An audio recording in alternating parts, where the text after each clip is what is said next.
हम है मिंटुआ और आप लोगन के पास लेके आ गई है मिंटू भैया के बियाह पार्ट 3। तो ई मन देखल जाई आप लोगन और ही आनंद लेवल जाई ए वीडियो के। तो पार्ट 2 में आप लोगन देखली कि हमार मेहररुआ हमें बहू का समझतिया।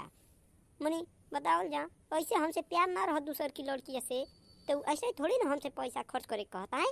लेकिन मेहरारू हमार का बुझे, मेहरारू होगा करेलिन बहू। तो चली कोनो बात ना, देखल जा, आगे बढ़ल जा, देखल जा कि अब का होला, आगे का होला और सब देखल जा।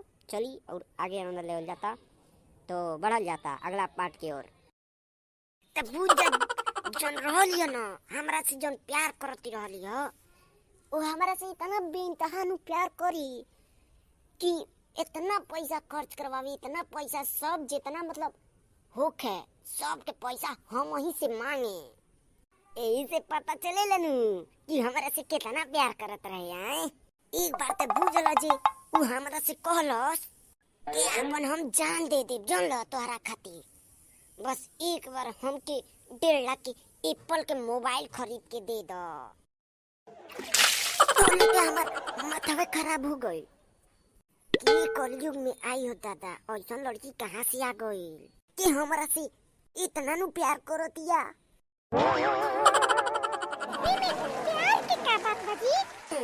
प्यार के बात नहीं तो कौन बात बताओ तनी। अगर वो हमारे से प्यार ना करत रही तो 1.5 लाख के मोबाइल मांगी आई। अरे वो दे दहनी जी एप्पल के मोबाइल लिया। तो वही दिने जाके अपन एगो किटनिया जोन बा बेच दहली और दे दहली ओकरा के एगो एप्पल के मोबाइल। मोबाइल देवे खातिर किटनी बेच दहली। हां तब का, तब बोते ओकरी कितना हम प्यार ना नु क पैली। ऊ कहां हमरा खातिर जान देत रहे, हम कहां एगो ओकरा खातिर किडनी बेचली। बुझाता नु ऊ हमरा से कितना प्यार करत रहे, बुझाता कि ना तोहरा बुझाता? हां पूरा बुझाता, एकदम बुझोइते नु बा। अच्छा ई बताई जब रउआ से इतना प्यार करत रहे त बियाह कहीं ना कोइलस रउआ से है? अरे जान जब कि ऊ हमरा बियाह कोइला खातिर एकदम हमारा पीछा पड़ गइल रहे जानलू। ऊ त बार एक रट्टा लगइले रहे कि हम जब बियाह करेब तो हरे से बियाह करेब और कहू से ना करेब।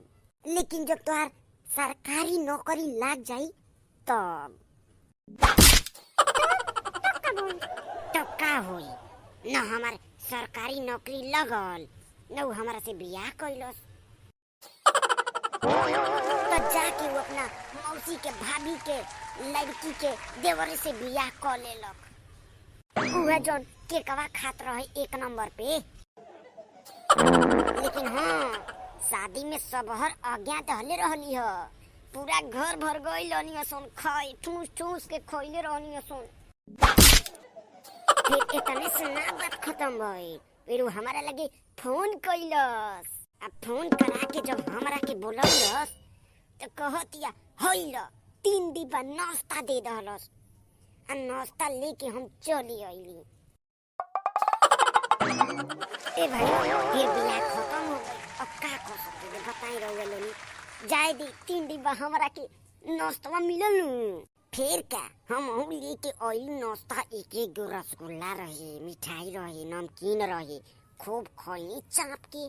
क्या करे के बा बादे में उ जाई फिर हमरो बियाह होबा कइले कौन दिक्कत बा है? तो अगर आप लोगन के शादी ऐसा कुछ होता न तो टेंशन न ली, बियाह शादी तो होबे करेला है, कौन दिक्कत बा एमन।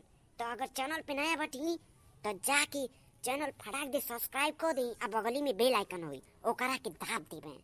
आ वीडियो अच्छा लगल होई तो जाके लाइक कर दे आ कमेंट कर देबे एगो, ठीक बनू। तो चलो तनी मिला तनी हमनी के ऐसा ही एगो घमासान वाली बढ़िया से वीडियो में। तब तक के लिए सब जनी प्यार से बोली जय श्री राम।